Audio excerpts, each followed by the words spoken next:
Iran மீதான America இஸ்ரேலிய போரின் முதல் நாளான பிப்ரவரி 28 அன்று காமேனி கொல்லப்பட்டார். இந்த தாக்குதலில் அவரது 14 மாத பேத்தி உட்பட அவரது குடும்பத்தைச் சேர்ந்த பலரும் கொல்லப்பட்டனர். கொல்லப்பட்ட அலி கமேனியின் உடல் அடங்கிய சவப்பெட்டி தெஹ்ரான் கிராண்ட் மொசல்லாவில் பொதுமக்கள் அஞ்சலிக்காக வைக்கப்பட்டிருந்தது. பின்னர் அது தெஹ்ரான் மற்றும் கோம் நகர வீதிகள் வழியாக ஊர்வலமாக கொண்டு செல்லப்பட்டது. இறுதியாக ஈரானின் வடகிழக்கு பகுதியில் உள்ள அவரது சொந்த ஊரான மக்ஷத்தில் அடக்கம் செய்யப்பட உள்ளது. இறுதிச் சடங்கு நிகழ்வின் போது அதில் பங்கேற்றிருக்கும் ஈரான் தலைவர்களை ஒரே அடியில் அழிக்க முடியும் என ட்ரம்ப் பேசியிருந்தார். இந்த நிலையில் ஹார்முஸ் நீரிணையில் ஒரே நாளில் 3 வணிக கப்பல்கள் மீது ஈரான் தாக்குதல் நடத்தியதை தொடர்ந்து அமெரிக்காவும் பதிலடி கொடுத்திருந்தது.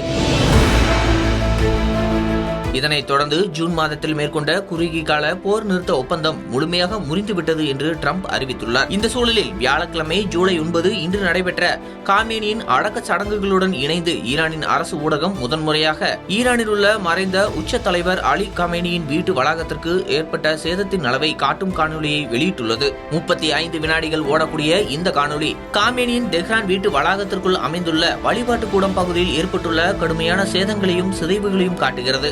அமெரிக்கா மற்றும் இஸ்ரேல் நடத்திய தாக்குதலின் முதல் நாளில் ஏற்பட்ட அழிவின் தீவிரத்தை இந்த காணொலி வெளிப்படுத்துகிறது. காமேனி உச்ச தலைவராக இருந்தபோது பொதுமக்களிடையே உரையாற்றுவதற்கான முக்கிய இடமாக இந்த கட்டிடம் திகழ்ந்து வந்ததாக அந்த செய்தி கூறுகிறது.